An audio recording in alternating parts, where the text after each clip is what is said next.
हरि ओम, हरि ओम, हरि ओम।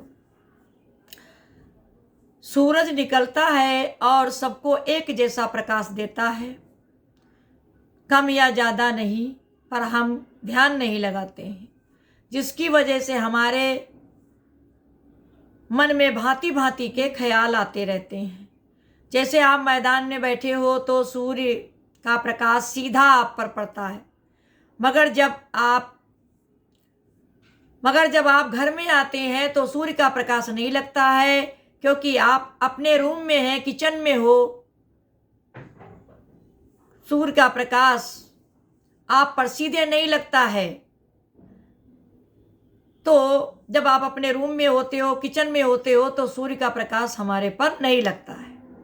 मगर यह तो आपको पता चलता है कि सूर्य उसी तरह है, तेज धूप है, मगर आप अंदर हो, इसलिए धूप नहीं दिख रही है। ठीक उसी प्रकार परमात्मा का प्रकाश अंदर बाहर सर्वत्र है, पर हम उसे अहंकार की वजह से, आकार की वजह से उसे नहीं देख पाते हैं। ये आपका दोष है, ये आपका दोष है, सूर्य का नहीं है। दोष परमात्मा का नहीं है। परमात्मा दो नहीं है, परमात्मा सर्वत्र है, अंदर बाहर है। अंदर बाहर हम जाते हैं और आते रहते हैं।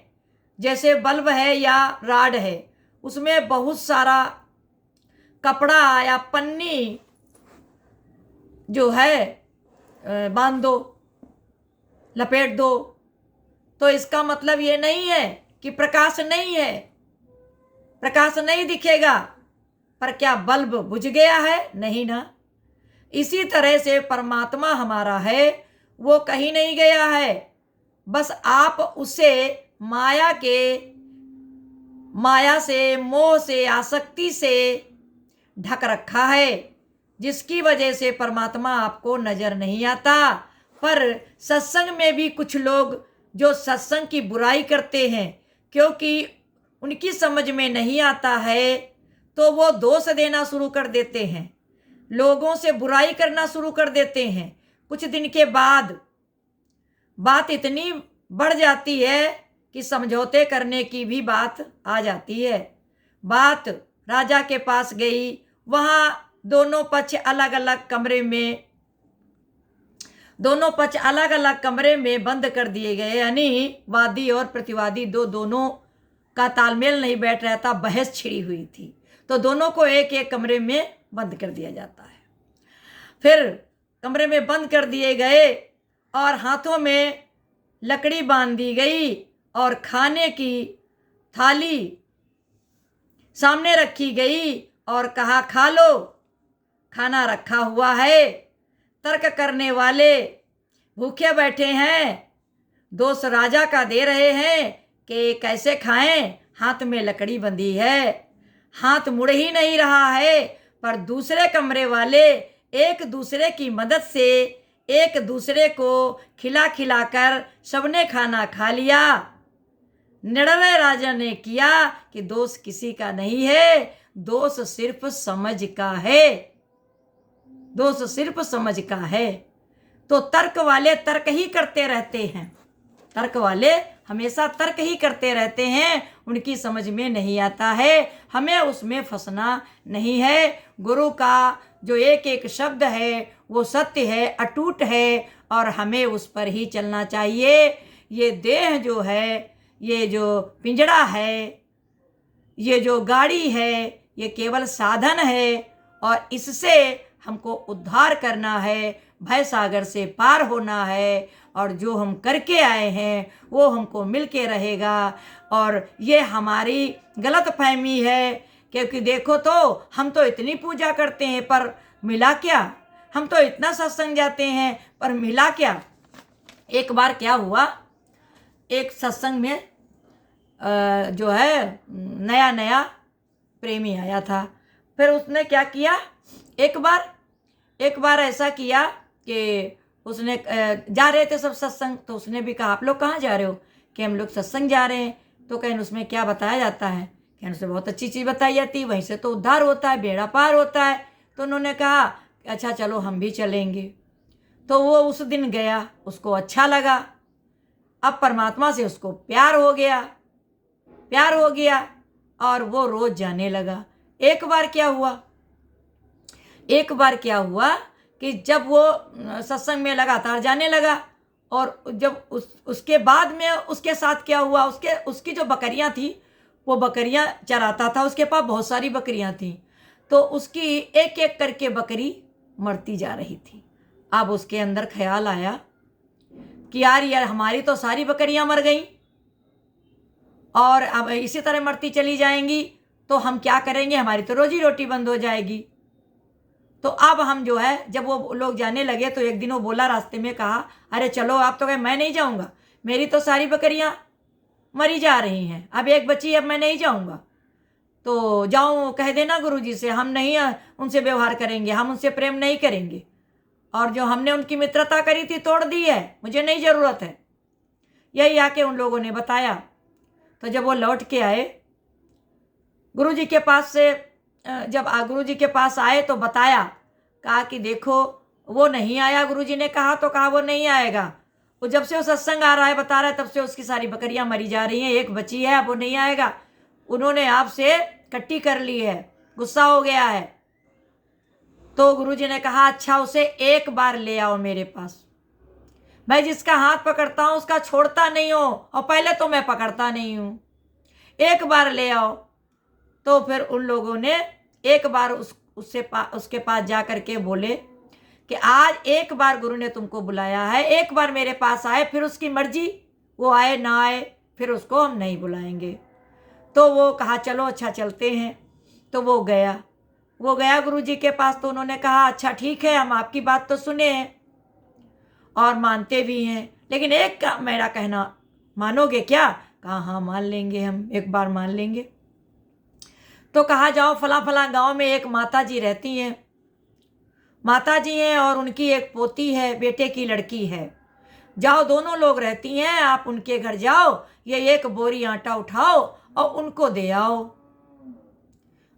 आओ एक बोरी आटा। तो उसने कहा ठीक है दे आते हैं। वो गया और उनके यहाँ चौखट पे बोरी रख के कुंडी खटखटाई, अरे भाई माता जी गेट खोलो। उन्होंने अपनी पोती से कहा जाके देख कौन दरवाजे पर आया है। तो गई, कहा दादी वहाँ पर कोई एक व्यक्ति आया है और एक बोरी आटा लाया है और वो देने को कह रहा है। तो वो दादी वहाँ आई भी नहीं और वहीं से बोल रही है अच्छा तू यहाँ आ, देख कटोरदान में क्या रोटी दो रखी थी, है कि नहीं है। वो जाके देखती है, कहती दादी 2 रोटी रखी है। तो वो दादी कहती है जाओ उस व्यक्ति से बोलो कि मुझे आटे की कोई ज़रूरत नहीं है, शाम के लिए रोटी रखी है और सुबह किसने देखा है, हम रहेंगे या नहीं रहेंगे हमें ज़रूरत नहीं है, जाओ आटा उसको वापस कर दो, वो जहाँ से लाया है ले जाए। वही बात उसने आकर के उस व्यक्ति से कह दिया। अब वो व्यक्ति फिर से बोरी उठाया और ये सोचता हुआ जा रहा है गुरुजी के पास, यार ये कैसे लोग हैं, अरे देखो तो इसके शाम की रोटी 2 रखी है तो इसने बोरी भर आटा वापस करा दिया, ले जाओ मुझे नहीं ज़रूरत है। अरे जी जब 2 रोटी रखी थी तब तो 1 बोरी भेज दिया, अरे तो मुझे पर तो 2 रोटी रखी है ना, हम नहीं लेंगे, जब हमको कल ज़रूरत होगी तो जिसने हमको भेजा है वही हमको दे देगा, हमको एक पल का ठिकाना नहीं है, हम कल के लिए क्यों लें।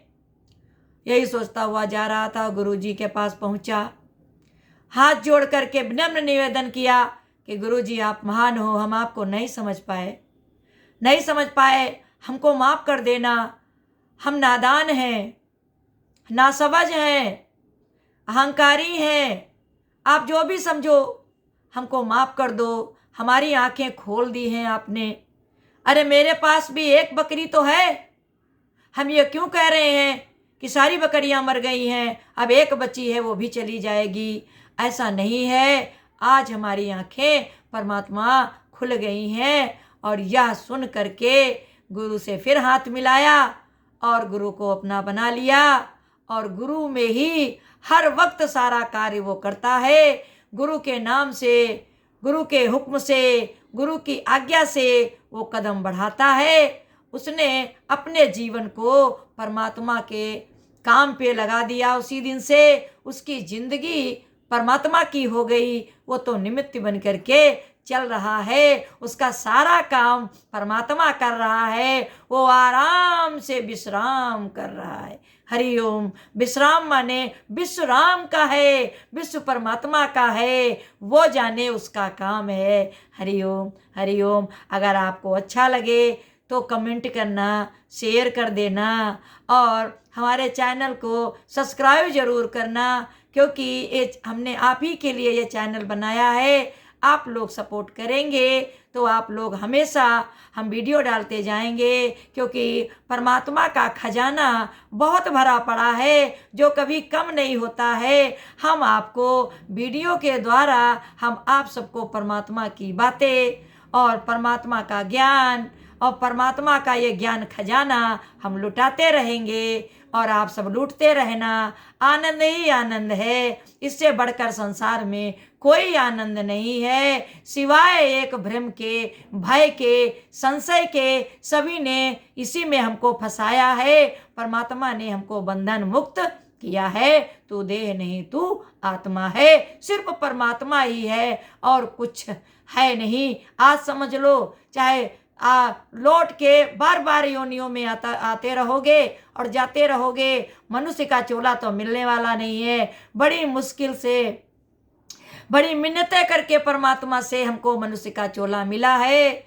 और हम सब आए हैं जो हमको सत्संग मिला है, ब्रह्मज्ञानी गुरु मिला है। और ब्रह्मज्ञानी जब गुरु मिल जाता है तो भय सागर से निश्चिंत होके हम पार हो जाते हैं। पर परमात्मा को समर्पित जब हो जाते हैं, यानी परमात्मा की बात अटूट है, कोई काट करने वाला नहीं है, कोई खंडन करने वाला नहीं है। ब्रह्म ही ब्रह्म, अखिल संसारा, दूसरा बना ही नहीं है। एक कोई ब्रह्म द्वितीया नास। हरि ओम, हरि ओम, हरि ओम।